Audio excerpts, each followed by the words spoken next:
Hello everyone, welcome to Vidya Trans. इस video में मैं आपको सोर्स ऑफ एनर्जी के बारे में बताऊंगा। पावर सिस्टम की ये मेरी सेकंड वीडियो है और एसएससी जे इलेक्ट्रिकल के लिए ये मेरी 25वीं वीडियो है। ठीक है, तो पहले सेकंड लेक्चर की ओर चलने से पहले फर्स्ट लेक्चर के कुछ क्वेश्चन मैं आपसे पूछना चाहता हूँ। एनर्जी कन्वर्ट करने के कई सारे मेथड हैं। एनर्जी को कन्वर्ट करने के कई सारे मेथड हैं, लेकिन हम कौन सा यूज़ करते हैं मेथड?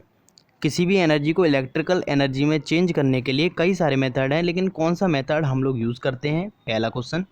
सेकंड क्वेश्चन, फ्लक्स में चेंज होने से वोल्टेज इंड्यूस होता है, यह कौन सा लॉ है? ये किसने कहा था या किनका लॉ है, किनका सिद्धांत है?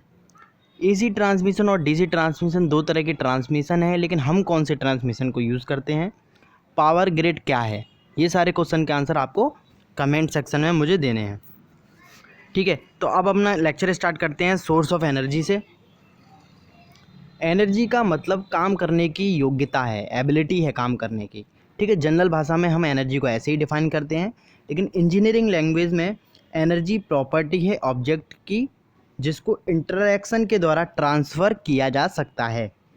एनर्जी को कन्वर्ट भी किया जा सकता है एक फॉर्म से दूसरे फॉर्म में। जैसा कि आप जानते हैं, जनरेटर में हम लोग क्या करते हैं, मैकेनिकल एनर्जी को इलेक्ट्रिकल एनर्जी में चेंज करते हैं। तो ऐसे ही ये कह रहे हैं कि एनर्जी को कन्वर्ट किया जा सकता है एक फॉर्म से दूसरे फॉर्म में। ठीक है, एनर्जी को क्रिएट नहीं किया जा सकता, एनर्जी को क्रिएट नहीं किया जा सकता, ना एनर्जी को ख़त्म किया जा सकता है। तो जो लोग ये लॉ को अगर ध्यान से पढ़ें तो इसका कहने का मतलब ये है, ना तो आप एनर्जी को क्रिएट कर सकते, ना आप एनर्जी को डिस्ट्रॉय कर सकते, बस एनर्जी को कन्वर्ट कर सकते हैं। ऐसे ही जब हम लोग किसी एग्ज़ाम के लिए प्रिपेयर करते हैं, तो अगर हमारे अच्छे नंबर नहीं आए तो हम लोग ये बोलते हैं कि मेरी एनर्जी डिस्ट्रॉय हो गई, एनर्जी ख़राब हो गई। ऐसा पॉसिबल ही नहीं है एनर्जी कंजर्वेशन लॉ के अनुसार। उनका कहना का मतलब ये है, आपने एनर्जी को कन्वर्ट कर लिया है किसी फॉर्म में, हो सकता है अभी आपको सक्सेस ना मिली हो। ठीक है, तो फिर से आते हैं अपने सब्जेक्ट पे। एनर्जी की यूनिट क्या है? जूल। ठीक है, इतना आपको शायद समझ में आ गया होगा। एनर्जी का बेसिक डेफिनेशंस वगैरह हैं। अच्छा, ये जो लॉ है इसका नाम मैंने क्या बताया? Energy conservation law. अब आते हैं सेकंड स्लाइड पे। ठीक है, सोर्स ऑफ एनर्जी में आपका फ्यूल है, हाइड्रो एनर्जी है, न्यूक्लियर एनर्जी है, विंड एनर्जी है, सोलर एनर्जी है, टिडल एनर्जी है, जियोथर्मल एनर्जी है और थर्मो इलेक्ट्रिक पावर है। ठीक है, इसका मैं आपको बहुत डिस्क्रिप्शन में भी एक एक करके आपको एक्सप्लेन करूँगा आगे। यूजेबिलिटी के अनुसार, यानी कि हम इस चीज़ को जो यूज़ करते हैं उस हिसाब से एनर्जी को हमने दो पार्ट में डिवाइड किया है। सबसे पहला non conventional source of energy, जिसमें आपका सन, वाटर और विंड टाइड आता है। कन्वेंशनल सोर्स में आते हैं आपके coal, petroleum, product of natural gas. अच्छा, नॉन कन्वेंशनल सोर्स जो हैं एनर्जी के, उसका मतलब क्या है? नॉन कन्वेंशनल का अगर दूसरा नाम पढ़ूँ तो बहुत अच्छे से आपको समझ में आएगा। नॉन कन्वेंशनल माने रीन्यूएबल सोर्सेस। रीन्यूएबल, एबल माने होती है योग्यता, न्यू माने होता है नया, री माने दोबारा से, जिसमें दोबारा से नए होने की योग्यता हो, ऐसे सोर्स में वो होता है रीन्यूएबल सोर्स, यानी कि नॉन कन्वेंशनल सोर्स। ऐसे कौन से सोर्स हैं हमारे एनर्जी के? जैसे सन से हमें एनर्जी मिलती है। ठीक है, तो वो ऐसी नहीं है कि एनर्जी हमारी ख़त्म हो जाएगी हमारे पास। सन से रोज़ एनर्जी आएगी, तो रीन्यूएबल है, वो दोबारा यूज़ किए जा सकते हैं। ठीक है, जैसे विंड एनर्जी है, हवा तो चलती ही रहती है। ठीक है, तो ये एग्जॉस्ट नहीं होते, ख़त्म नहीं होते ये सोर्स, इसलिए इसका नाम है रीन्यूएबल, जो दोबारा से नए हो जाएं। और नॉन कन्वेंशनल सोर्स। ठीक है, अब जो कन्वेंशनल सोर्स हैं उसमें आपके आता है कोयला, petroleum, product of natural gas, जो एग्जॉस्ट हो जाते हैं, जो ख़त्म हो जाते हैं। आपने एक बार कोयला को यूज़ कर लिया, तो कोल को यूज़ कर लिया, तो उसको आप दोबारा यूज़ नहीं कर सकते, सिंपल सी बात है। पेट्रोलियम को एक बार यूज़ कर लिया तो नहीं यूज़ कर सकते दोबारा। तो ये चीज़ें हमारे नॉन कन्वेंशनल सोर्स में नहीं हैं। ठीक है, सन से आप फ्री में यूज़ करो, जितना मर्जी यूज़ करो उसको, उस एनर्जी को, सोलर पावर प्लांट लगाओ अपने यहाँ पे। ठीक है, अब नॉन कन्वेंशनल और कन्वेंशनल एनर्जी में कुछ यहाँ पर कंपैरिजन दिए गए हैं। ठीक है, सबसे पहले इसको हम रीन्यूएबल सोर्स कहते हैं, इसको नॉन रीन्यूएबल सोर्स कहते हैं, जो दोबारा से रीन्यू नहीं हो सकता। कन्वेंशनल सोर्स हमारे। जो नॉन कन्वेंशनल सोर्स हैं वो ईजिली अवेलेबल हैं। अब देखो कहीं कहाँ पर धूप कहाँ पर नहीं अवेलेबल, हर जगह अवेलेबल है, ठीक है। इन जनरल बात करें तो, ठीक है, नॉट ईजिली अवेलेबल। अब कोल वगैरह हर जगह अवेलेबल नहीं है, ठीक है, या अवेलेबल हैं तो उतनी आसानी से अवेलेबल नहीं है जितनी आसानी से हमारे नॉन कन्वेंशनल सोर्स हैं, ठीक है। पावर जनरेशन जो इन सोर्सेज के द्वारा होती है वो लो होती है, इसीलिए हम इसको कम यूज़ करते हैं, आपने देखा होगा। High capacity of power generation.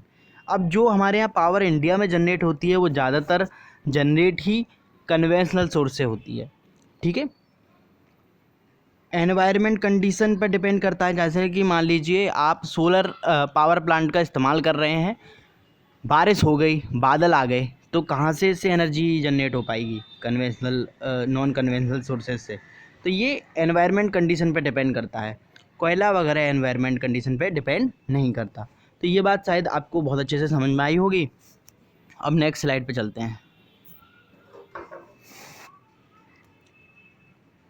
कई देश 78% तक न्यूक्लियर पावर को यूज़ कर रहे हैं, हमारा देश इस मामले में अभी थोड़ा पीछे है। आप लोग इंजीनियर जब बन जाएंगे तो इस पे काम करिएगा ज़रा। हाँ, अब थोड़ा फ्यूल के बारे में पढ़ लेते हैं।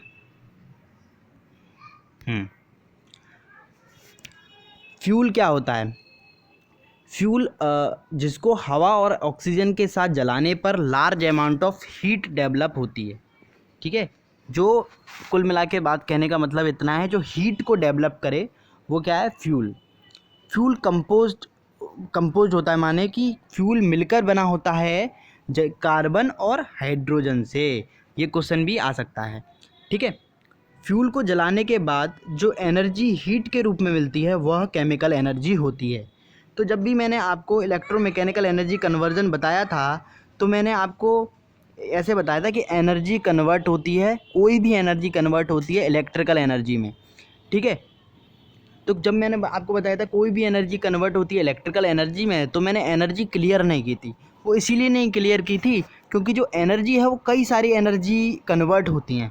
जैसे कि यहाँ पर इसने बताया जो हीट एनर्जी है वो केमिकल एनर्जी है। अब पहले सबसे पहले अगर मैं इसका आपको बताऊं तो सबसे पहले आपकी हीट एनर्जी आती है थर्मल पावर प्लांट में। हीट एनर्जी यानी कि केमिकल एनर्जी कन्वर्ट होती है रोटेशनल एनर्जी में। पहले सबसे पहले क्या होती है हमारे पास? हीट, जो कि स्ट्रीम बनाती है। स्ट्रीम क्या डालती है? प्रेशर, जो कन्वर्ट कर देती है अपनी केमिकल एनर्जी को, ठीक है, रोटेशनल एनर्जी में, मैकेनिकल एनर्जी में, और मैकेनिकल एनर्जी कन्वर्ट हो जाती है इलेक्ट्रिकल एनर्जी में। तो यहाँ पर कई सारी एनर्जी का कन्वर्जन है, ठीक है। अब देखो जो आपके फ्यूल होते हैं वो नेचुरल फ्यूल होते हैं और एक आर्टिफिशियल फ्यूल होते हैं। तो जो नेचुरल फ्यूल जो होते हैं आपके वो नेचुरल अवेलेबल हैं, सिंपल सा शब्द से समझ में आ रहा है। और जो आर्टिफिशियल फ्यूल होते हैं वो प्रोसेसिंग के द्वारा बनते हैं नेचुरल फ्यूल की। तो नेचुरल फ्यूल को हम क्या कहते हैं? प्राइमरी फ्यूल भी कहते हैं, ठीक है। तो प्राइमरी फ्यूल के प्रोसेसिंग से जो फ्यूल बनता है उसको हम आर्टिफिशियल फ्यूल कहते हैं। आर्टिफिशियल फ्यूल आपके 3 उसमें अवेलेबल होते हैं, सॉलिड, गैस और लिक्विड में। उसके बारे में हम आगे पढ़ेंगे। आई होप आपको ये वीडियो समझ में आया हो। ज़्यादा से ज़्यादा इस वीडियो को अपने दोस्तों के साथ शेयर करें। Thank you.